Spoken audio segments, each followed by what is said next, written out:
Hello, everyone, and welcome back to Mr. English Channel, where learning English is easy and fun. I'm Emily. Hello, Emily. Hi, everyone. It is so wonderful to be here today. I am very, very happy to see you all. I am happy too, Paul. You look great today. How are you? I am doing very well, thank you.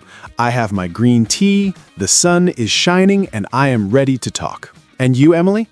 I am fantastic. I had a very good morning. I went for a walk in the park and I saw many flowers. It was very relaxing. That sounds beautiful. A walk in the park is always a good idea. It is. But today, Paul, we have something very special for our listeners. Oh, I love special episodes. What is it? Today is a Q&A episode, question and answer. Wow, that is great. I love answering questions from our friends at home. Me too. We have many messages from people all over the world. They have questions about learning English and about life. That is so cool. I am excited to help. But before we start, Paul, Oh yes, everyone, if you like our conversations, please click the like button right now. It is a big help for us. yes, it really is. And please subscribe to Mr. English Channel. We want to make many, many more podcasts for you. And don't forget to share this with your friends or your family. If they are learning English, they can listen and learn with us. Exactly. Okay, Paul, are you ready for the first question? I am ready. Let's do it. Okay, our first question is from Anna in Mexico. Anna asks, I am very busy with work and my family. How can I find time to study English every day? Oh, that is a very good question, Anna. Many people feel this way. Life is very busy. It is. I think everyone feels a bit tired sometimes, just like you were last week, Paul. Yes, exactly. My advice for Anna is this. Start small. You do not need 2 hours every day. I agree. 2 hours is a long time. What can she do instead? Well, she can try the 10-minute rule. Just 10 minutes of English. 10 minutes? That is very short. It is, but 10 minutes every day is better than 2 hours only on Sunday. That is so true. You can listen to a podcast, like our podcast, while you cook dinner or while you are on the bus. Yes, or you can read one short story before you go to sleep. 10 minutes is easy to find. I love that. And you can even practice while you brush your teeth. You can think about your day in English. I am brushing my teeth. Now I am washing my face. It sounds funny, but it works. It does. So, Anna, don't worry about big study times. Just 10 minutes a day is a great victory. Good job, Anna. What is the next question, Emily? The next question is from Hiro in Japan. Hiro says, I know many words, but when I speak, I forget everything. I feel very nervous. What can I do? Oh, Hiro, I understand you perfectly.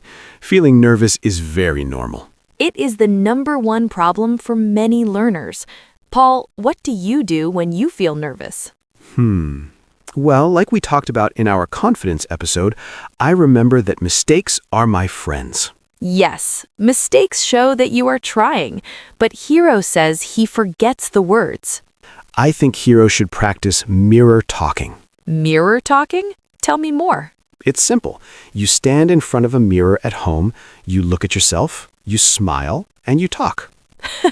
Talking to yourself?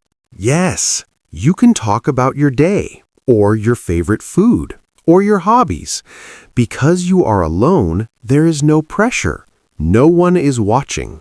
Ah, I see. So if you forget a word, it is okay. You can just look it up or try a different word. Exactly.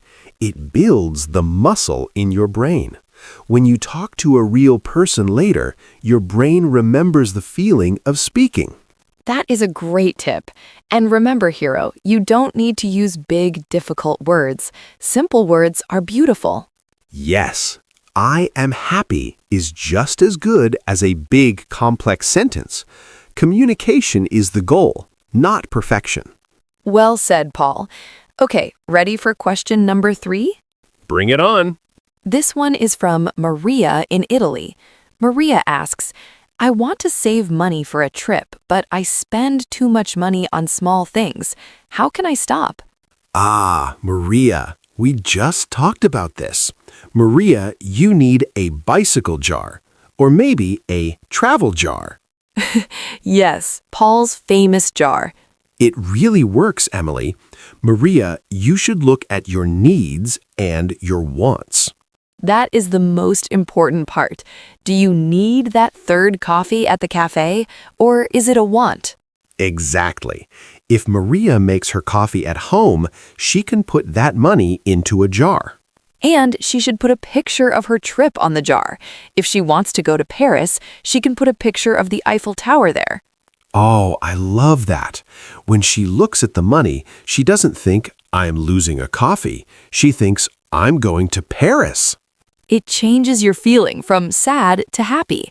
Saving becomes a game. Yes, and a shopping list is very important too. When you go to the supermarket, only buy what is on the list. No extra cookies. But Paul, you love cookies. Remember the cookies for Tom and Sarah at your office? Okay. Maybe one small bag of cookies is okay, but only one. You are right. Small steps, Maria. You can do it. Good luck, Maria. I hope you go on a wonderful trip. Okay, Paul. We have a question here from David in France. David asks, how can I understand English speakers when they talk very fast? It sounds like one big word. Oh, wow. Yes, that is very difficult. Sometimes I listen to movies and I think, what do they say? Me too. Even for me, some people talk very, very fast. My tip for David is to listen to the music of the English language. The music? English isn't a song, Paul. No, but it has a rhythm. Some words are loud and long, and some words are small and quiet. That is true. We usually stress the important words, like nouns and verbs. Yes. David, try to listen for the important words. You don't need to hear every the, or of. If you hear go, supermarket, Friday, you understand the meaning. Exactly. Also, David can try active listening. Listen to a short audio, maybe 1 minute long. Listen many times. The first time, just listen. The second time, try to write down 3 words. The third time, try to understand the whole story. Yes, and use subtitles in English if you watch a movie. It helps your eyes and ears work together. That is a very good idea. Don't feel bad if you don't understand everything. Just keep listening. It gets easier. It really does. It's like a puzzle. Slowly, the pieces fit together. Great. Now we have time for one more question. This one is from Elena in Brazil. Oh, Brazil. Hello, Elena. Elena says, I am moving to a new city for work. How can I make new friends and practice my English at the same time? Oh, moving is so exciting, but it can be a little lonely too. It can, but it is a great chance to use English. Elena, you should look for interest groups. What are those? Groups for people who like the same things. For example, a photography club, or a cooking class, or a hiking group. Oh, so if Elena likes cooking, she can join a class. Everyone is there to cook, so it is easy to talk. Yes, you can ask simple questions like, do you like this recipe, or is this salt? Is this salt? That is a very safe question. Well, it starts a conversation, and because you are doing an activity, you don't feel so nervous. That's true. And you can use the tips from our confidence episode. Smile, say hello, and give a compliment. Yes, I like your apron, or you are a very good cook. People love that. And maybe she can find a language exchange, a place where people meet to practice different languages. Those are fantastic. You help someone with your language, and they help you with English. It's a win-win. Exactly. So, Elena, be brave. Go to one new place every week. You will meet many nice people. I agree. Brazilians are very friendly, and I am sure people in your new city will be friendly too. Wow, Paul, we answered a lot of questions today. We did. It was a lot of fun. I feel like I learned something too. Me too. It is so nice to hear from our listeners. They're all working so hard.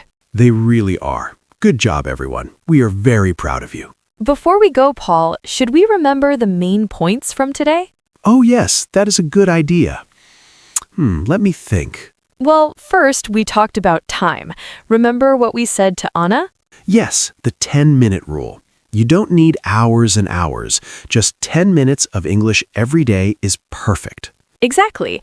And for Hero, who was nervous about speaking, Smile and talk to the mirror. It sounds a little silly, but it really helps you feel ready for a real conversation. it does.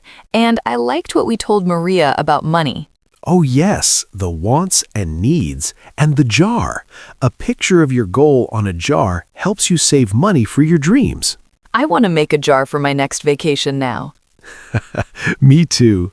And for David, we said, listen for the important words. Don't worry about every small sound.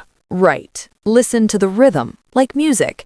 And for Alina, moving to a new city, Join a club. Find people who like what you like. It is the easiest way to make friends and practice English without stress. such good tips, Paul. We make a good team. We really do, Emily. Well, that is all for today's episode of Mr. English Channel. Yes, thank you so much for all your wonderful questions. We are sorry if we didn't answer yours today, but maybe next time. Please don't forget to subscribe and like the video if you enjoyed our chat. And share it. Let's help more people feel confident in English. And now we have a question for all of you listening. Oh yes, tell us in the comments what is your biggest goal for English this year? Or you can tell us what is one question you want us to answer in the next Q&A. We love reading your comments. They make us very happy. They really do. Well, thank you again for being here with us. Yes, thank you everyone. You are amazing. See you in the next episode. Bye-bye. Bye for now.